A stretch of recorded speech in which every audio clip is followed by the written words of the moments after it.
રાજકોટ જિલ્લાના ધોરાજીમાં સમગ્ર ધોરાજી શિવાલયો હર હર મહાદેવના નાદ સાથે ગુંજી ઉઠ્યા. ધોરાજી ખાતે આવેલ ઐતિહાસિક આ મંદિર વૈજનાથ મહાદેવના નામથી ઓળખાય છે. વૈજનાથ મહાદેવ મંદિર વોકડા કાંઠા ચોક પાસે અભિષેક પૂજા અર્ચનાનો લાભ લેતા શ્રદ્ધાળુઓ. ધોરાજીમાં શિવાલયો આજે શ્રાવણ માસના બીજો સોમવારે હર હર મહાદેવના નાદ સાથે ગુંજી ઉઠ્યા હતા. જેમાં ધોરાજી ખાતે વોકડા કાંઠા ચોક પાસે આવેલ વૈજનાથ મહાદેવ મંદિર ખાતે શ્રદ્ધાળુઓ બહોળી સંખ્યામાં ઉમટી પડેલ હતા. પવિત્ર શ્રાવણ માસના બીજા સોમવારે શ્રદ્ધાળુઓએ અભિષેકનો લાભ લીધો હતો. વૈજનાથ મહાદેવ મંદિર ખાતે દર્શનનો લાવો લઈ ભાવિકોએ ધન્યતા અનુભવેલ હતી. ભક્તોમાં ખુશીનો માહોલ જોવા મળ્યો હતો.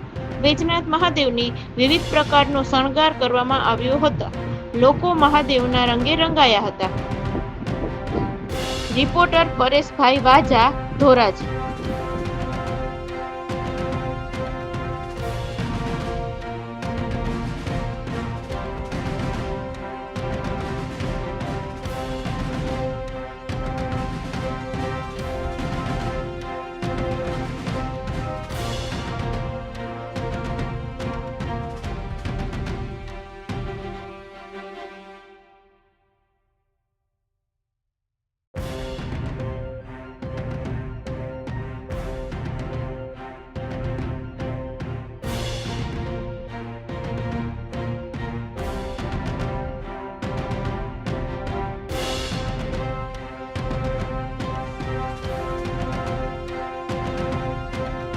આપનું નામ? મારું નામ સંજયગીરી શાંતિગીરી છે. વૈજનાથ મહાદેવના મંદિરના પૂજારી છે. કોકરાકાંઠા વિસ્તારની અંદર વૈજનાથ મહાદેવનું મંદિર આવેલું છે અને ગોંડલ સ્ટેટના વખતનું છે. 500-600 વર્ષ જૂનું મંદિર છે, પૌરાણિક. અને બાજુમાં આશાપુરા માતાજીનું મંદિર આવેલું છે. અને શ્રાવણ મહિનાનો આજે બીજો સોમવાર છે. ત્યારે સોમવાર અમે શણગાર કરી હતી અને બહુની સંખ્યામાં ભક્તજનો હાજરી આપે છે. આરતીનો લાભ લે છે. સવાર સાંજ બે ટાઈમ આરતી કરવામાં આવે છે. બરોબર.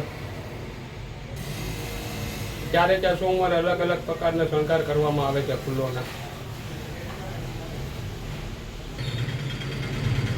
આ મંદિર છે ને 500-600 વર્ષ જૂનું છે ને પરંપરાગત અમે વારસાગત પૂજારી છે. ત્યારે સોમવારે અલગ અલગ પ્રકારના શણગારો બધા કરવામાં આવે છે. સવાર સાંજ આરતી કરવામાં આવે છે. બહુની સંખ્યામાં ભક્તજનોની હાજરી હોય છે. અમારી 5મી-6મી પેઢી આ આપણે જાય છે આ જગ્યાની અંદર. બાજુમાં આશાપુરા માતાજીનું મંદિર છે, બાજુમાં ચેતન ફક્કરની સમાધિ છે અને વૈજનાથ મહાદેવનું મંદિર છે. ત્યારે સોમવારે અલગ અલગ પ્રકારના શણગાર કરવામાં આવે છે.